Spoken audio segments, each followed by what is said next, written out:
In loving memory of George Floyd, hailing from my neighborhood in 3rd Ward, Houston, Texas, and my fellow Jack Gates Lion. Before I share this scenario, I want to do a disclaimer. I am not being insensitive against abuse victims. Without telling too much of my own personal history in the past, I want to say that my heart goes out to anyone who has suffered at the hands of an abuser, whether it's psychological, emotional, verbal, whatever it is, physical. But I'm going to give this example in the form of a parable because I want us to start thinking. I want us to start making head first decisions. And I'm not being condescending, so don't be so quick to take offense. I'm going somewhere with this. If I was your daughter, your niece, your sister, your best friend, heck, even your mother, and I come to you running, scared, crying, and I tell you, my boyfriend, my husband, my lover, he's hit me. He blackened my eye. You see what he did to me? I feel like my life is in danger. I'm afraid. Please help me, please. And you bring me in, you shelter me, you keep me safe. And then a few days later, I leave your place and I go back to the person that abused me. And you call me and you're like, hey, what happened? Oh, everything's gonna be fine. He made up to me, he apologized, he brought me flowers. I think we're gonna work it out. A couple of weeks go by. Here I come calling you again, knocking on your door. He did it again, I can't believe it. Now I'm scared for my life, I'm scared for my children's life. You bring me back in. Then I leave a few days later again, and I tell you, oh, we're gonna get counseling this time. I know we're gonna work it out. He's a good person.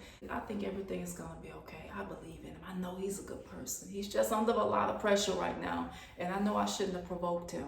I know I shouldn't have disrespected myself. I know I shouldn't have put myself in a position where I anger him. What would you tell me? What would you tell me? And when you go to my house where the abuse has taken place, and I have the nerve to jump in your face and say, oh no, don't you touch him. And I tell you, no, I don't want him to get in trouble. He's fine, he's a good person, leave him alone. And I end up getting mad at you for trying to defend me. How would you feel? What would you think? So let's take the current scenarios going on right now.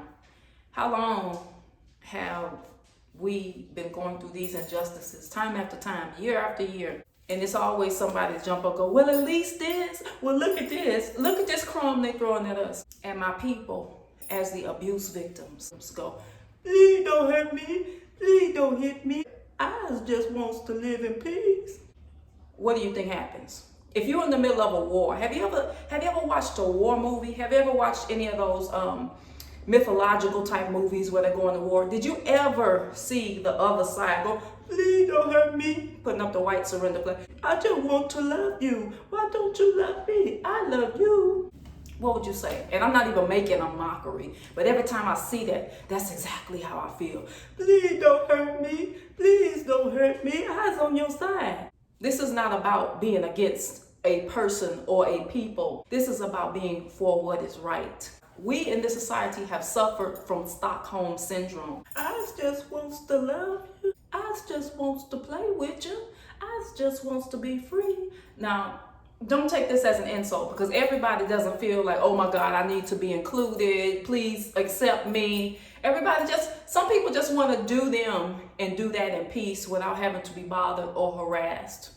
So I'm not talking about everybody, but for those who feel like continuing to beg, cry, and sing is going to be enough, then what is going on now is going to happen next year, and the year after that, and the year after that. So when do we stop the, please don't hurt me, please don't hit me, I just want to love you? And I'm not necessarily talking about taking some irrational action. I'm talking about when does the self-respect occur that we come up with some solutions that display our self-love.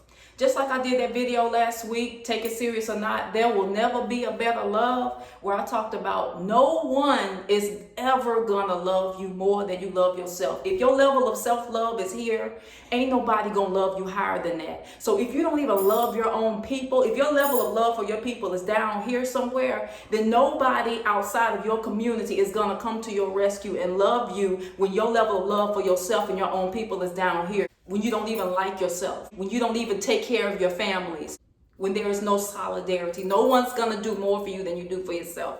Why should everybody else come and lose their life for people whose level of self-love as a collective consciousness is down here? When it comes up here, things will improve for us when our level of self-love, and when I say self-love, I don't just mean love for our own individual selves, but love for our families, the creation of a community where there's balance and people acting in a way that shows dignity, then this will continue to occur. They're not loving us because they see us as a disorganized people who don't even love each other. When will the world love us and view us as just more than entertainers and athletes? When we treat ourselves better. When we stop casting curses on ourselves by the things we say. Yes, you can breathe, and yes, you will breathe if you say so and you speak it and you take action to do so. This may sound like a harsh message, but if we really, really, really want a shift and a change, and we want the madness to stop, the first elbow is that self-love. And people have preached this over and over again, and it sounds like a bunch of rhetoric. So I encourage you to take an active action.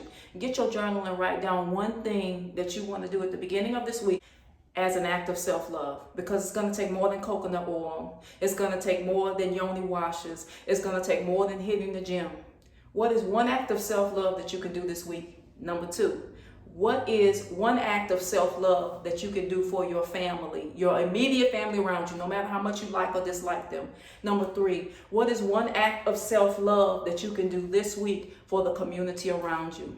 We're always so busy trying to reach here and there and overseas, trying to help other people when our house is a hot mess as a collective consciousness here in this side of the world. What can we do for the people within the vicinity of our neighborhood? Whatever neighborhood you're in, what can be done this week as an act of self-love? Sure, the people around you, they may not appreciate it. You may go to a black business, they may act rude to you. So let's think of something else we can do as a collective consciousness to begin the process of treating ourselves better.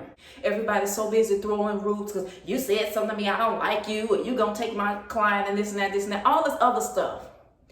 What good juju can we do to uplift one another to where this stops? Just because it may not be someone in your family who the problems have happened to. Whatever's going on right now is going to affect us all in some sort of way. So the first prescription, 3 acts of self-love. Are we going to continue to act like the abuse victim that goes back to their abuser with the Stockholm syndrome? Or are we going to treat ourselves better? We're going to empower ourselves.